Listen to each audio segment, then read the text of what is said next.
क्योंकि इस चुनाव पर खासा नजर बांग्लादेश की भी थी और बांग्लादेशी मीडिया और यहां तक कि पाकिस्तानी मीडिया ने भी इसे बाकायदा कवर किया।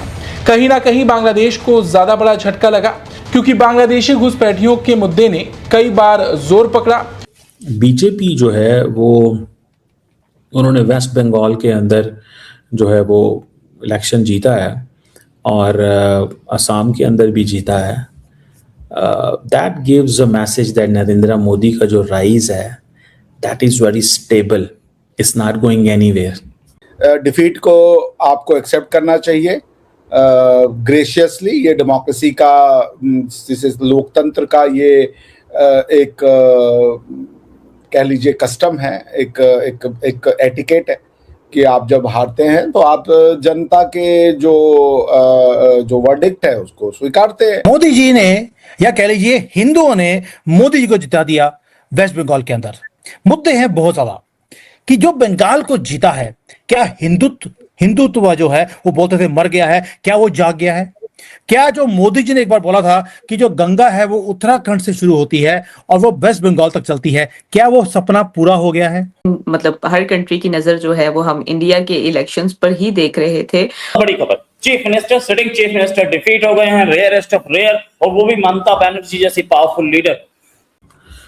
और जो over the period of time चीजें चल रही थी विद इन इंडिया के बारे में जो इम्प्रेशन ग्लोबली था वो अवाम के अंदर पेनिट्रेट कर गया। तो अब ये कि ये बंद हो गया, वो बंद हो गया, आपने कभी देखा बीजेपी हारती है तो इस तरीके के चीजों को वो बोले? कभी नहीं बोलते हैं वो। तो I guess it was very hard for Mamata Banerjee to accept कि वो हार सकती हैं। साथियों, बंगाल में बीजेपी ने जीत लिया है और इसका खौफ जो है बांग्लादेश और पाकिस्तान दोनों जगह देखने को मिल रहा है, क्योंकि साथियों बांग्लादेश हमेशा से ही विपक्षी पार्टी को जो है सहानुभूति देने का कार्य करता था, लेकिन अब तो अगर विपक्षी पार्टी ज्यादातर राज्य में रहेंगे ही नहीं सत्ता में, तो फिर जो पाकिस्तान है वो किनके लिए सहानुभूति प्रकट करेंगे। और दूसरी तरफ साथियों बांग्लादेश को भी इस बात का टेंशन सता रहा है कि बीजेपी ने जो बंगाल में चुनाव जीता है, इनका सबसे बड़ा मुद्दा यही था कि अगर वो ये चुनाव जीत जाते हैं तो जाहिर सी बात है कि अवैध बांग्लादेशियों को किसी भी तरीके से ये रोक लगा देंगे बंगाल के रास्ते से भारत में घुसने से। और इस पर बांग्लादेश को ये टेंशन खाया जा रहा है और भारत के लोग और साथ ही साथ बंगाल के लोग भी यही एक्सपेक्ट कर रहे हैं कि अब जब बीजेपी की सरकार वहाँ जीत गई है, ममता दीदी को सफाया कर दिया गया है, वो हार गई है चुनाव में 2011 के बाद से, अब जो है वो सत्ता से बंगाल से हटी है, तो अब ये एक्सपेक्ट करते हैं कि बंगाल में भी सुशासन की सरकार आएगी और वहाँ पर जो मारकाट होता था, वहाँ के रास्ते से जो अवैध बांग्लादेशी घुसपैठ करते थे इंडिया में, अब इन सब चीज़ों पर तो कम से कम रोक लगेगी। और ये देखने को भी मिला है कि अभी जब से ये खबर आया कि बीजेपी ने बंगाल में जीत लिया है, तो उसके बाद से अवैध प्रवासियों के मन में जो है ये शंका है कि अब वो बंगाल से भाग कर जाए तो जाए कहाँ। क्योंकि साथियों चुनाव से पहले बीजेपी या ये कहे कि इलेक्शन कमीशन ऑफ इंडिया ने 90 लाख जो है अवैध वोटर जो है उनके नाम काट दिए थे, और अब जाहिर सी बात है अब ये छांटा जाएगा कि कहाँ कहाँ अवैध प्रवासी हैं, उनको दोबारा से बांग्लादेश भेजा जाएगा। ये मोदी जी के खुद के वर्ड्स हैं। दूसरा, पाकिस्तान, चाइना, इनका क्या होगा? जो सपना ले रहे थे ग्रेटर बांग्लादेश का, उनके सपने का क्या होगा? और चाइना का क्या होगा जो सपने ले रहा था कि बांग्लादेश के थ्रू वो चिकन नेक को काट देगा? आज सभी के ऊपर शुरू करते हैं। पहले करते हैं वेस्ट बंगाल के अंदर जो ये ब्रेक थ्रू मिला है, ये कितना बड़ा ब्रेक थ्रू है। और ज्योतिष के हिसाब से जो बंगाल को आपने जीता है, फतेह लिया है, क्या ये सिर्फ एक इलेक्शन का रिजल्ट है या एक बहुत बड़े एक कॉस्मिक शिफ्ट का ये सिग्नल भी है? बेशक अब ग्लोबल लेवल पे सिचुएशन जो है वो डिफरेंट चेंज हो रही है, so that is what we need to understand यहाँ पे। अच्छा, एक तो इस चीज को थोड़ा सा हमें समझना चाहिए, और बीजेपी की ये जो कामयाबी उनको मिली है वेस्ट बंगाल के अंदर, दैट्स वेरी इंपॉर्टेंट, ठीक है जी।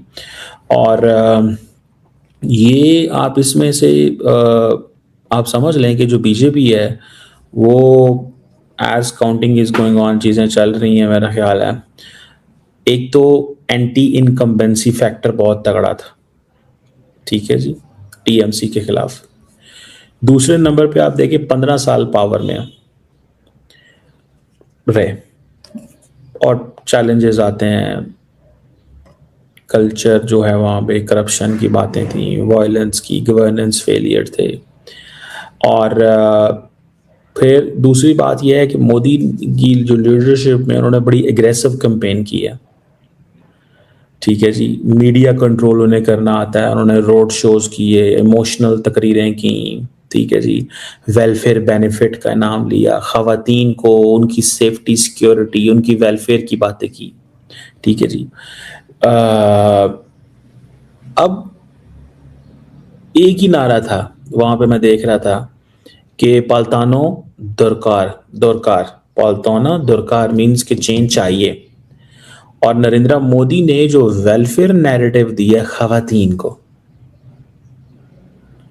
कि जी हम 33% वुमेन को रिजर्वेशन देंगे जॉब्स के अंदर, वो घरों के अंदर खवातीन को उन्होंने कंट्रोल कर लिया।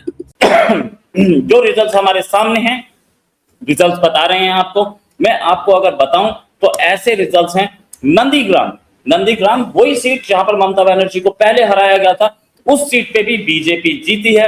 डायमंड हार्बर सीट को माना जाता था कि ममता बनर्जी के जो भतीजे हैं यहां पर बहुत स्ट्रांग होल्ड रखते हैं, वो सीट भी बीजेपी जीती है। एक और सीट पनिहाटी, जहां से रत्ना देवनाथ खड़ी थी।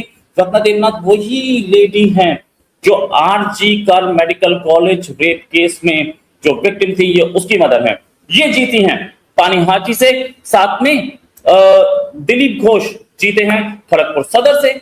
और रेखा पात्रा याद है आपको? रेखा पात्रा ये वो लेडी हैं जिनके ऊपर एट्रॉसिटी हुई थी, ये संदेश खाली की विक्टिम है। रेखा पात्रा जो हैं ये हिंगलगंज से जीती हैं। बहुत सारी सीट्स हैं, बहुत सारी इसकी कहानियां हैं। ये एक बीजेपी की विक्ट्री एक चमत्कार बन के सामने आई है, बहुत स्ट्रॉन्ग विक्ट्री। ममता बनर्जी को अपनी ही सीट पर हराना एक इम्पॉसिबल टास्क हुआ करता था, जो बोलते थे, लेकिन इस इम्पॉसिबल टास्क को अब की बार पॉसिबल किया है। इस भवानीगंज पे ममता बनर्जी एक अरसे से काबिज थी, यहां पर भी ममता बनर्जी की डिफीट है। ममता बनर्जी एक अच्छा स्ट्रॉन्ग होल्ड रखती थी अपनी सीट पे, हम इस सीट पर भी बात करेंगे। लेकिन इस डिफीट से पाकिस्तान का वो पूरा नैरेटिव खत्म हो चुका है, जिस नैरेटिव में बोला जा रहा था कि मोदी की पॉपुलैरिटी कम हो रही है, मोदी हार रहे हैं, मोदी अब नहीं आएंगे, मोदी के साथ बहुत सारे पंगे हैं, और मोदी जो हैं वो मोदी अब कोई बड़े लीडर नहीं रह गए हैं। वेस्ट बंगाल में जीत मोदी को एक बार फिर से नेशनल लीडर नहीं, आफ्टर इंडिया के इंडिपेंडेंस के बाद सबसे बड़ा लीडर के तौर पर सामने साबित करती है। ये एक बहुत बड़ी जीत है।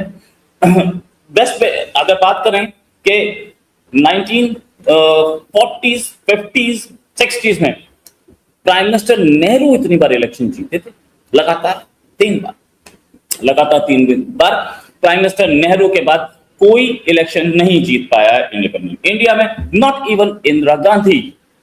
तो और उसके बाद West Bengal invincible citadel of India alliance, वो भी इस बार तोड़ दिया गया।